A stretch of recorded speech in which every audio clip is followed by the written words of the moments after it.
تو انجینئر نے جو بیان دیا ہے وہ بیان تو ہم یہاں نہیں چلا سکتے، کیونکہ اس کے اندر بہت گھٹیا جو اس نے الفاظ استعمال کیے ہیں، تو وہ ہم اس کو نہیں سنا سکتے، آپ سب نے کہیں نہ کہیں سے سن لیے ہوں گے۔ لیکن یہاں پہ ایک چیز جو میں کہنا چاہوں گا کہ اس نے کہا کہ یہ عیسائیوں کا عقیدہ ہے، تو جو لوگ کہتے ہیں نا کہ وہ مکمل ویڈیو کلپ دکھا کے بچ جائے گا، تو میں ان کو صرف یہ کہنا چاہتا ہوں کہ اگر وہ بچ بھی جائے، لیکن جو اس نے الزام لگایا ہے عیسائیوں کے اوپر کہ عیسائی یہ کہتے ہیں، تو جس نے الزام لگایا ہوتا ہے وہ ان عیسائیوں کو سامنے بھی لے کے آئے کہ وہ اپنی زبان سے اقرار جرم کریں کہ بھئی ہم یہ کہتے ہیں۔ اگر تو وہ یہ کہہ دیں گے کہ ہم کہتے ہیں، پھر تو انجینئر جو ہو گیا بری۔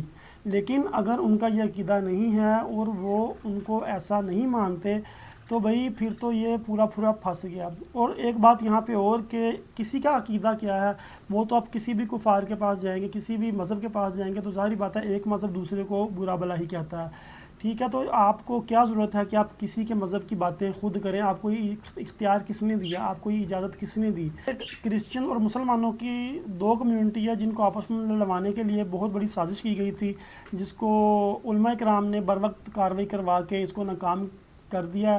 لیکن یہ کام جو ہے نا اس نے کیا، یہ نہیں تھا کرنا چاہیے۔ دیکھیں اگر کسی کا عقیدہ ہے نا، تو وہ یہ قبر والا معاملہ کا جو کہتا ہے قبر کے اندر سوال فرشتے پوچھیں گے کہ تمہارا دین کیا ہے، تمہارا عقیدہ کیا ہے، یہ تو وہ پوچھیں گے کہ تم آپ صلی اللہ علیہ وسلم کے بارے میں کیا کہتے تھے۔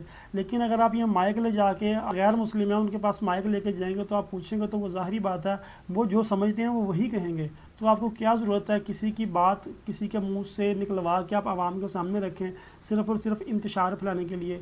آپ اسلامی اسکالر ہیں، آپ کو اسلامی اسکالر آپ کے اسٹوڈنٹ سمجھتے ہیں، تو آپ اسلام کے اوپر بات کریں، آپ کسی کے مذہب کو ٹارگٹ نہ کریں بلا وجہ، بنا کسی مقصد کے۔